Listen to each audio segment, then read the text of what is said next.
eziokwu na-eje megugwu kedu na ebe anyị na-eje n'egugwu nwoke na-ekwu nwanyị na-ekwu haba ọhọdọ ka anyị na-eje n'Abia steeti yelusi Abia steeti ijebe ọhọbịa kedu ebe anyị na-eje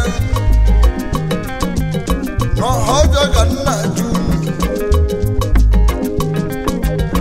ebe anyị na-eje vileji anyị na-eje Woreke vileji n'ọhọbịa ọnya ka anyị lụrụ tata ụbọchị bụrụ ngwọ haba ka anyị jee zute ezi ọhịa anyị obu nwa ka nwa na-abụ onye na-asụ na-abịa igwe onyere ikiti mpụtị ya eze kweche nwa m onye ndị ọrụ ake n'ime ọhọbịa egwugwu onye dịka anyị na-ekwu n'ibe onye anyị na-ekwu n'ibe agbalị na moto erike ekweni wọbụ hashif dọkịta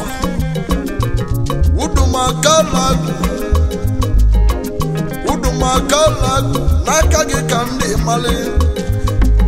n'ibe onye jiri eziokwu nya ka onye ga-emelishi ya udumakalag n'aka gị ka ndị mali n'ibe dị n'obi ndị eziokwu ha na-akọrọ ndị egwugwu galile Udumabia Enuwa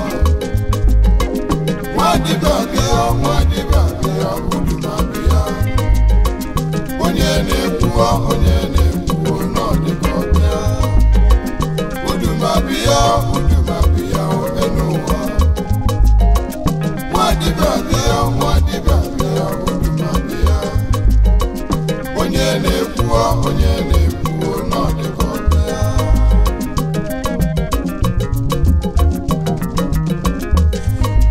Udumakala anyị na-ekwu nne mụrụ ya nne ya nwanya na n'ọka amụsie n'odogwu n'ọka odogwu nwa m ka a na-ekwu ka a na-eme ọdọbọdụ a na-ekwu egwu ojebe ije haba ọ bụ ya n'ụlọ akwụkwọ ofu a na-akpọ nta akara ya bụ noiziri sukulu unu na nnukwu ibe egwu na-ekwu o mesịrị wee banye praịmarị sukulu na macha obu dị n'ọka praịmarị sukulu ụmụnne m ka ọ gụsịrị praịmarị o jeli nnọọbịa o pasitara akwụkwọ na nnọọbịa na basic secondary school o pasitara secondary school na basic secondary school obu dị na nnọọbịa wọgụsi anya wee pasi ya ka na-ekwu ka na-eme ọsị na ya ga-achọ ibe ọ ga-abụ eziokwu ụmụnne m ebi na-enwere ọdụ ochi ya na-achụli ya ijiji onye nwere mmadụ na-eji aka mgbe ozu sibeli isi onye na-enwere onye enyemaka na-ebido n'oge gbaba mbọ ka o wee dị mma onye mụ banyere bizines o tozuru ibe eji mmadụ eme ka ọ chọọ ibe ọ ga-eme omenya bụ bizines mgbe arọ nne ma one o nwere iwe ọbụ n'ime ya ọ mara na o nwere ezigbo ibe Chukwu na-akwadoli ya haba ọ mara na o nwere ezigbo ibe ndị ọdịnala na-akwadoli ya ụmụnne m ebe onye si bi ụwa ọ na-adị mma ya ekwu ukwu emerụla eze onye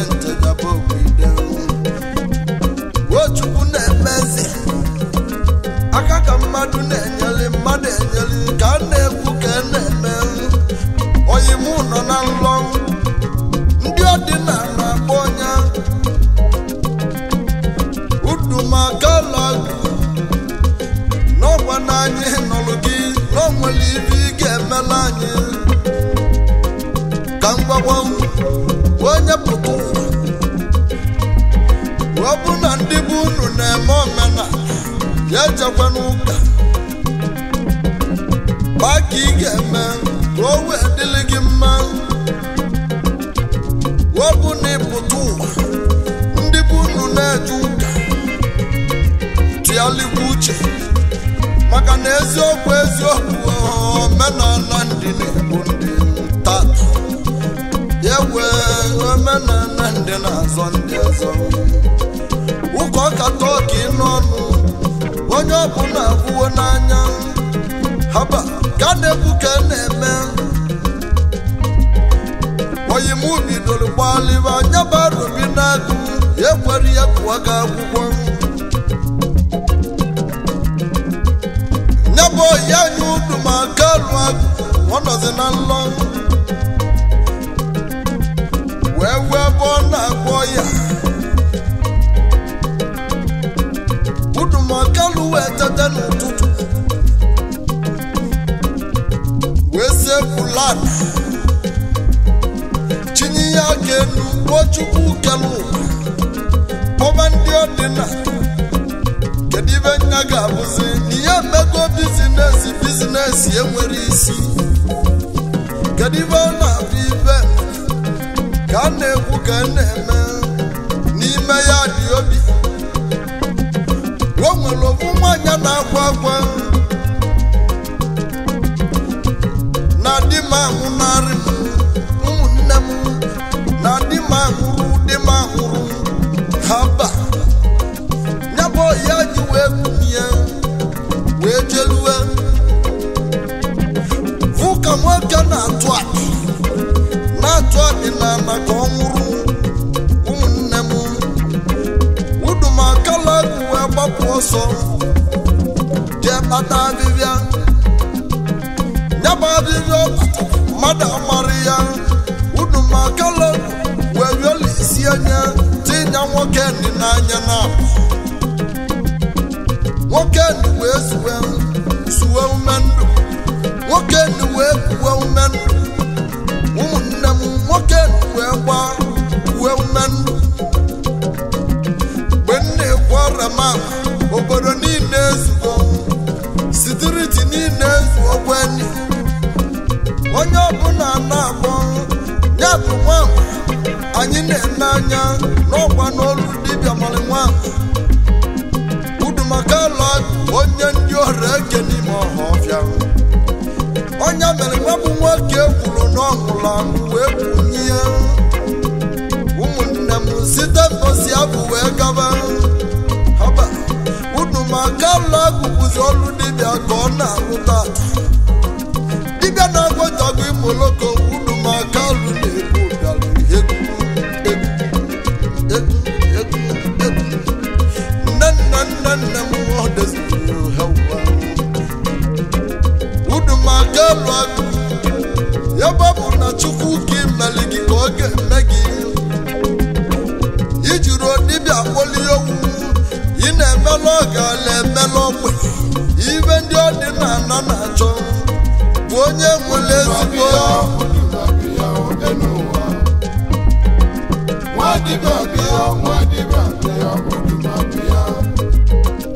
onye na-ekwuo n'ọdịka ọbịa udumabịa enụwa nwadibịa bịa udumabịa onye na-ekwuo n'ọdịka ọbịa gosi na-edi mberede hiri dike mberede ka eji ama dike okwu nna gwa gị akwụkwọ na-ajọ ọgwụ ka igbube mmadụ kata mma ebe ọ bụ na ndị ọdịnala ndị ọrụ eke n'ime ọha ọfịa na ba akpọlugo okwu ka ịzọ ndụ zọọ gbani ndụ o mepụrụ onye ọ na-atụrụ nwa m na-eme ka isi eme n'ochukwu na-akwụ ụgwọ ọrụ ibe nwebụla amamive ndị mmadụ ga-ene anya onye ọbụla nọ n'elu ụwa onye ọbụla nwere akala aka ya kwee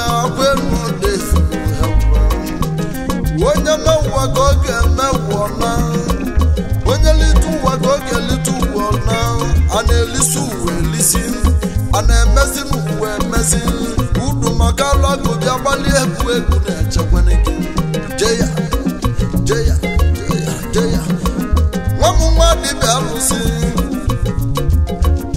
abukosi ya mgbọrọgwụ n'ime ọrịa abukosi ya mgbọrọgwụ nwa dibe alusu n'ime ọrịa bịa ejekwuru m egwu na bịa na Ringi Road ị na-akpọdata ezigbo dibịa na-enwere adịresị ị na-akpọdata na Ringi Road gị na-eje n'isa ị na-anya n'aka nri gị ị ga-agwa ebe o nwere isi ọnụ nye bụ nwa dibịa anyị na-ekwu o mego ka ọ ga-eme ije nwere isi ọrụ ọtụtụ ọrụ n'elu ụwa o meli ka ọ ga-eme o meli ka ọ ga-eme onye ụta atakwana ya ụmụnne m a na-ekwu na nkịtị ekwuwe na nkịtị ọ bụla ka aja mbe na onye dịka anyị na-akọwa n'ụlọ maka ya ọ bụ chief prophet dọkịta SS Power Case omeiwu ugwu ụwa n'ọfọ ọfịa anya ka Igbo na-asụ asụsụ n'isi ya ka anyị na-ekwu haba iya deli ọba Agesi SS Power ị na-anụkwa ibe na-ekwu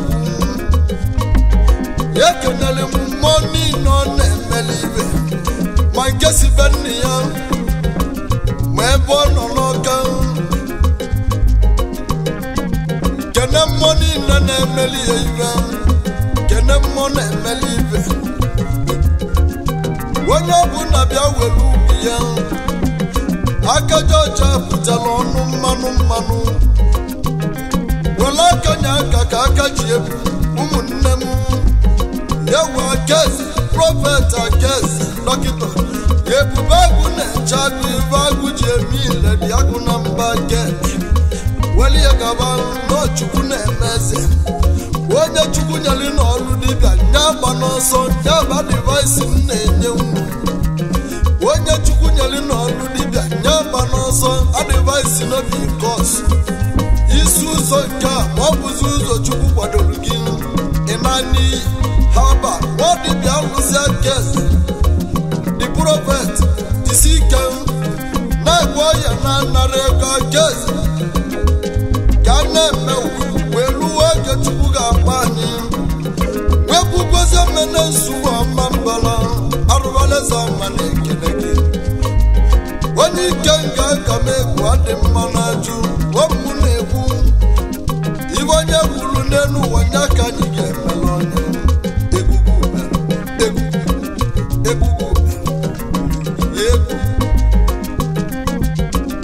unu na nnukwu ibe na-ekwu dịka nna gwa nyaba Agesi o jebere Igbo n'Ebonyi steeti wee nute ogolimala obi dị ya si n'ofu onye nọdụ n'ụlọ odudu atapụ enye unu na nnukwu ibe o jeli nụta Mrs. Lord Abụnchukwudu eze nwanyị Abụnchukwudu maka alagụ onye ka a na-etu egwu oyibo na-abụ ụmụ agbala egwugwu eme osodiemakụ udu maka alagụ dị ya egwu ozemene ezugbe na-ekene gị ezigbo nwoke na-eme ọbụma nwaanyị dị mma na ya n'akụ ibe ji uwe erinye bada Mrs. Lord Igbo na Ebonyi steeti ka o si wee bịa be chief Ogbonna ka o si bịaziokwa nna m okwu Udumabia Odenuwa Wadibabia Udumabia onye na-ekwu n'ọdịbọbịa Udumabia Odenuwa Wadibabia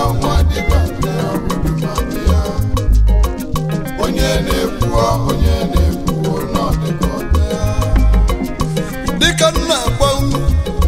ya bụ udu maka alagụ prọfet dọkịta Kezi n'ọnụlọ ọtụtụ nwanyị ọtụtụ ụmụ a na-agụrụ ma ọnụ na-abịa mmadụ kalịla akali haba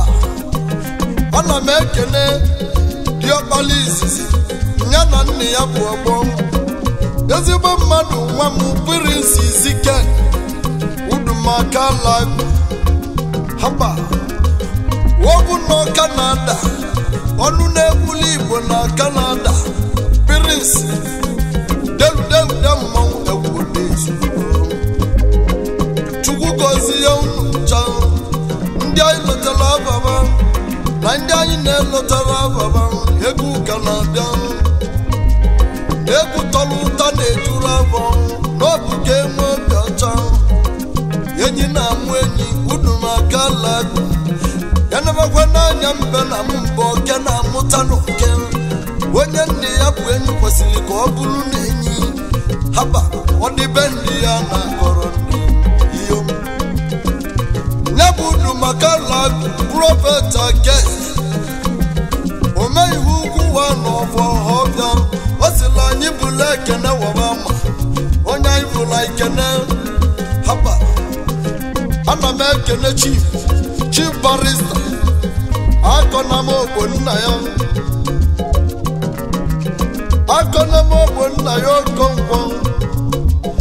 onye ka a na-etu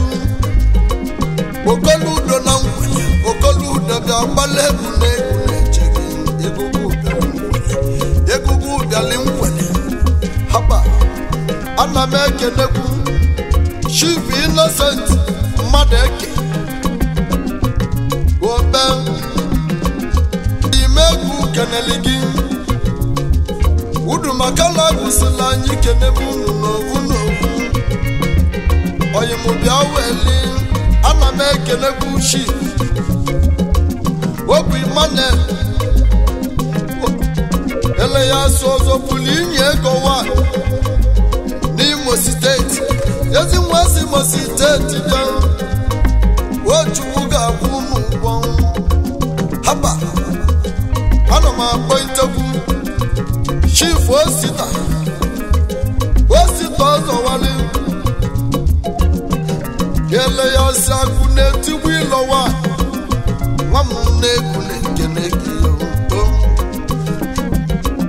egwu kelebegwu ọya anyị Chief Chima Nwachukwu ele ya so ka o buru ụzọ mmanwụ na-akpọ gị nwozie mmene izugbe na-ekene gị nwoke o buru ụzọ ya kelewekwu m Chief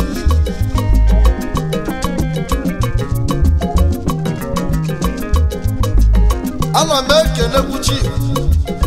ụba pụtụ Obiọra onye ka a na-etu omeregbo onye ụmụnagụ ọka nwa m bịa wele egwu na-egwu ibe onye melike na-egbu gwanne n'ọbụrụ ka onye ra na-ede egwu na-akpọ itechi sansi na eze bịa ililo ogala onye ọ dịka ọ bụrụ Chukwu anya onye amụma anyị keneli gị onye amụma oji Chukwu bụrụ ụzọ onye amụma ma ọ na anyị keneli gị iyo ana m ekenekwu gwanne Chief Francis Moneke Ifechukwu amala n'ọka oyimu bịa dozie ihe nwoze mene izugbo ma mbara ka mbufule ka ibule haba egwu na-akpọ Chief onye bushod odo general bịa ọdọ general onye ka egwu na-ekwulu ibe onye melike egwu na-ekwulu ya egwugwu ụbịa haba egwu kpọwa iwu Chief Ikenna Ogbu Ugochukwu Meleze bịa Ugochukwu Meleze mmadụ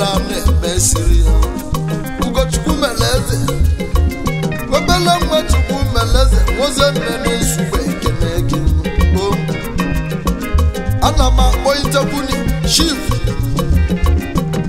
Emeka Nwali gị ka ọdụ na-akpọ nwa bụ nne ya gị ka anyị na-ekenekwu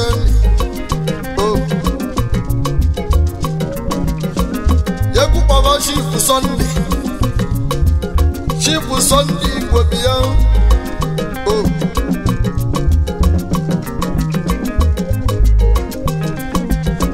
onye ka na-etu alụsị ntezi n'Ebonyi steeti alụsị ntezi na anyị kenere gị alụsị na-enye ego na-enye ndụ alụsị na-agba ụgwọ na anyị kenere gị wọtala m ebunu ji ubi ụgwọ ya wee na-ebu bịara ọgbọ alụsị a na-eburu mmadụ na nkịtị alụsị ntezi na anyị kenere gị iyo egwu na-egwukwa nị ka oge na-ekwu echi Chief Dọkịta Ọkalụ Ọbasi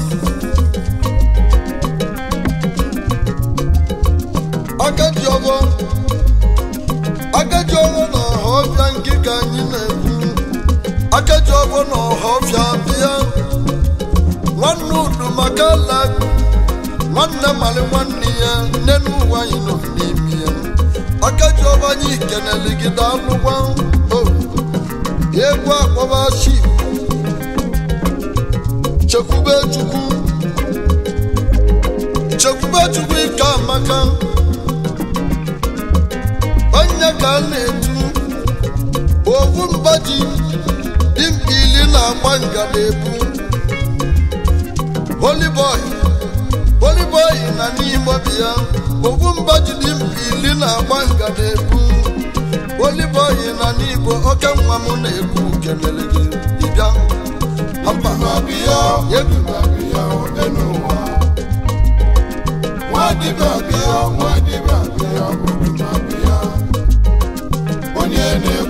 onye na-ekwu n'ọdịka ọbịa udumabịa enụwa nwadibịa bịa udumabịa onye na-ekwu n'ọdịka ọbịa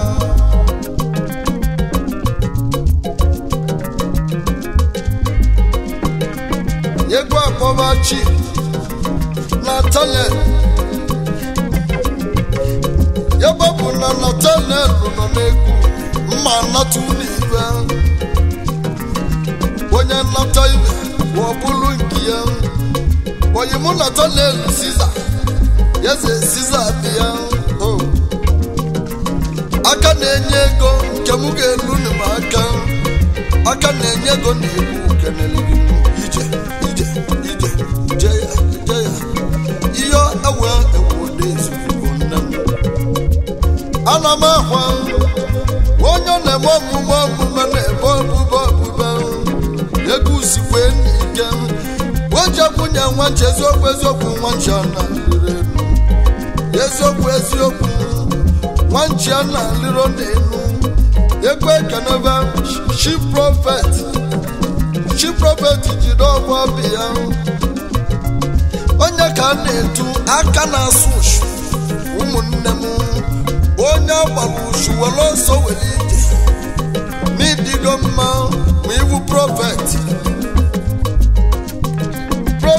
jide ọgwụ onye m wee na-egwu kelele egwu akpọba Chief Injinia Emeka unu na-anụkwa ibe aka na-eme ka ụgbọala dị mma nke Ebonyi steeti oyimụ jenu ka eji ama agụ eke na-anwụrụ na nzizo n'ọrụ ka eke na-anwụ ewuwa arụbaleze ama nwee ka onye nteja bụ ezoghị ekene ka anyị ji bịa aka na-eme ka ụgbọala haba ka njem ụdịla onye ọbụla mfe oyima anyị kelele gị onye moto ya na-ana n'iyi chọba oyiwu Emeko webabu na moto na bano oluzo tata ana me ekunitebu sheep ya bele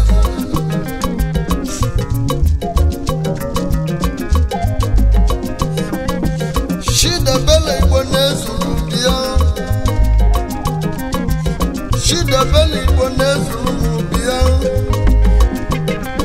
wenya makaji obawa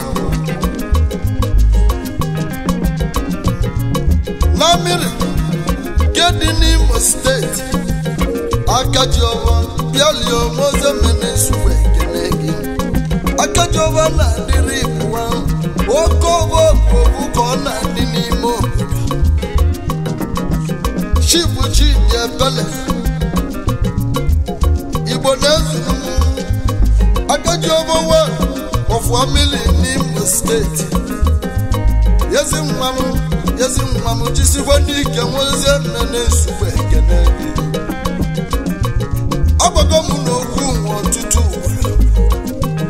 No chubu neme madese Agaga madu nenyeli Volume prophet Dokita kesi Omifu kuwa nofo hobya Akeze mwadibya muslim Abalingi na tulu bete mudi na beki Ọtụtụ ndị dibịa tata na-emezi oyibo agwa na-eme dibịa na-eke moto ayala ma ọ bụrụ na agwa ka gị nwe obi keze nwa dibịa utu dike na-atụ aga ime kezi imele erike akezi prọfet dọkịta akezi ntante mmiri na-atapịa n'anya prọfet akezi wejide onye mmadụ nke ọ ga-eli akọ n'ọrụ ya jisi ike na-akọ ya mekwana na onye nwemere ụfọdụ na-ebu mmadụ na dibịa ma keze na azọ osi m kenekwu oyi ya ship obi too nwa elu na anọ onye ka na-etu agbala na-agba ọbịa wanụ n'ime mkpa akaji ugo dibịa nke ndị mgbagwu niile tata agbala na-agba ọbịa nwa dibịa ship obi to nwa nwenu nwa dibịa ị na-agbazikwa eji egwu eji mali dibịa ebubu this word is a very big old school house. We are here to learn and find our way back to God. Umunnamu oluomo nyalu nuwa manyaka chubujeni yanka akezi kodiva divali ivenkedi niruga aka ive menunu ive menani kaine mewu monya mewu koga mewu na Jesu ebu waike akezi udumili na okochi egugu geneligi Jabano vivi gamenu meboze mene suko mambala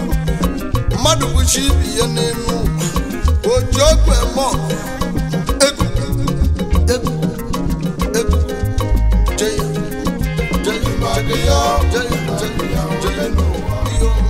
Yawe Mwadiba